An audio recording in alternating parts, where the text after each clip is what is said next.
第13章，由日本风俗怪异借钱哲学随机应变康复之后，谣言平息，输液奇迹，1折8扣，忽获巨款。你由日本初次出国，一路顺风，出仕风旅，难以为情，游历胜迹，便购医书归来1年，完成丛书年晚习俗，仪式繁多。我追想这一次的患病经过，最大的原因是由于编书失眠而起，但是有一个近因，却是为了人家借了我的钱，屡催不还，大生气恼。病患之后，又要开始医务工作，金钱上和精神上受到了很多的烦扰。从前的人，大家都有一种观念，朋友有通财之意，彼此遇到逆境时，应当互相接济，所谓掉头寸是极通行的事。至于亲戚之间，又有所谓通家之好，通家2字不限于互相往来，也包含着在必要时大家借来借去。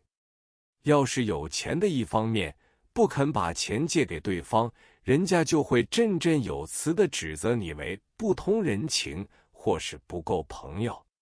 借钱哲学随机应变，在我开业的初期，因为诊所的大门是天天开着的，什么人都可以进来，因此我的门上每天都有识与不识，或是似曾相识的人坐下来先寒暄一番，结果无非是借钱，但是数目少得很，借小洋2角也有的，借小洋4角的最多，除非真正的困难才借2块钱，那时2块钱的用处很大，借10块钱的人极少。自从我出门归来之后，情况就不同了，开口的人少则50元，多的竟要借到100、200元，有的写张借据，有的开出一张远期支票，这样借出去的钱当然是很少有人归还的，但是纠葛多多，口舌频频，就有不胜其烦之感。再加上那时我身体健康，不曾恢复，商借的时候弄得我肝火气旺，借出之后又使我懊丧非凡。要是到期想向人讨还的话，那真是所谓跪地讨债，自讨没趣了。记得有一次我去拜访李平书先生，他是上海革命的老前辈，也是上海著名的老乡绅，与我家世代相交。往访时，座中正有一位长者向李翁借钱，李翁向来有儒者风度，谈话时客气得很，这天竟坚决地对那位同乡说，你虽然是要为子完婚，但是婚嫁之事可封可减，你既然没有钱，就应该样样事情节省些。你要问我借500元，我是不能答应的，但是彼此世代深交，我不能不有所表示。平常我送人喜庆的不过2元、4元，今天我送你40元。那位长者竟然泪盈于眶，说是我借不到这个数目，没有面目回到家乡，说不定只好一死以了之。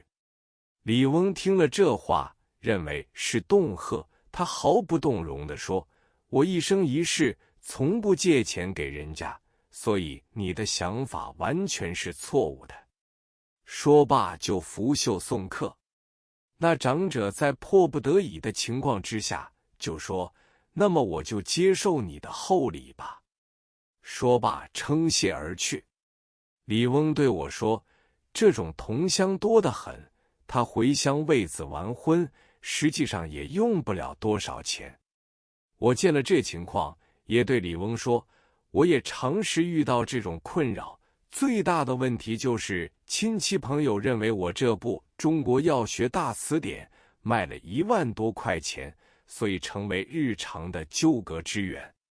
李翁就说，借钱的事是不能开端的，而且自己应该定出一个规矩，否则耗损金钱是小，精神上的损失是大，有好多人还会弄出气来，令到自己病倒。要是将来你真的有钱时，更要提防被人家牵累到你。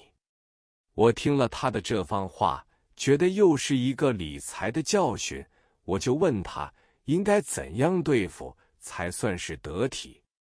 他说：一，绝对不要贪利息，任何一个相熟的人向你出重利，求你抵押、加福利、换支票，以及一切工会、合伙等，不管利息多厚，都应该婉言谢绝，因为利息越大，受损失的机会越多。如果真正值得帮忙的亲友花了钱，就要下定决心，不希望他归还，把到期不还当作是意中事，如果到期来还，反而要视为意外。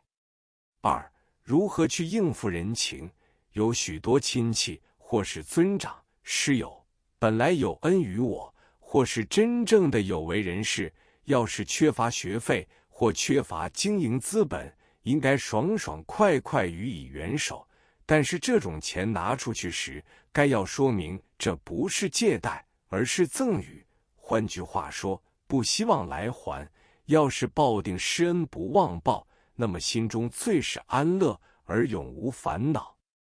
三，若干人不可开端。对于若干青年人，如果有时来向你开口借钱，你应该直接爽快，言辞拒绝。借1分钱给他，就是害他1分，养成他借钱的习惯，断送他一生。所以借给他就等于害了他，这是千万做不得的。至于有嗜好的人，更是借不得，即使伤及感情也无所谓，因为这种人一借之后会得再借3借，缠绕不休，总要弄到大伤感情而后已。那么不如抱定宗旨，绝不能开端，要他死了这条心。虽说在这人第一次开口借钱时就要伤感情，多气恼，3次5次之后还是要闹翻的。事实上，只要本人无愧于心，借钱的人可能口出恶言，你以静制动，可以付之一笑，就没有事了。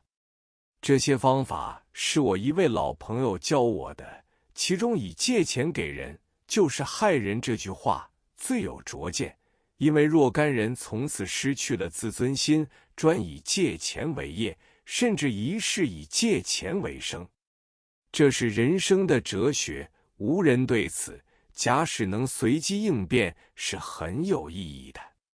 我听了李翁的一番大道理，恍然大悟，觉得他对理财之道真有一套。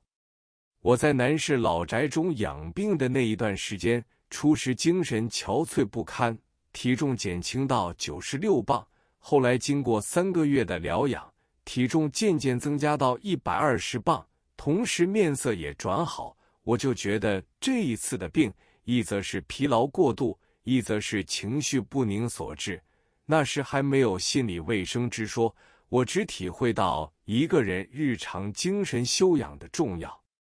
如果患上了病，要是心里照常紧张的话，养病是养不好的。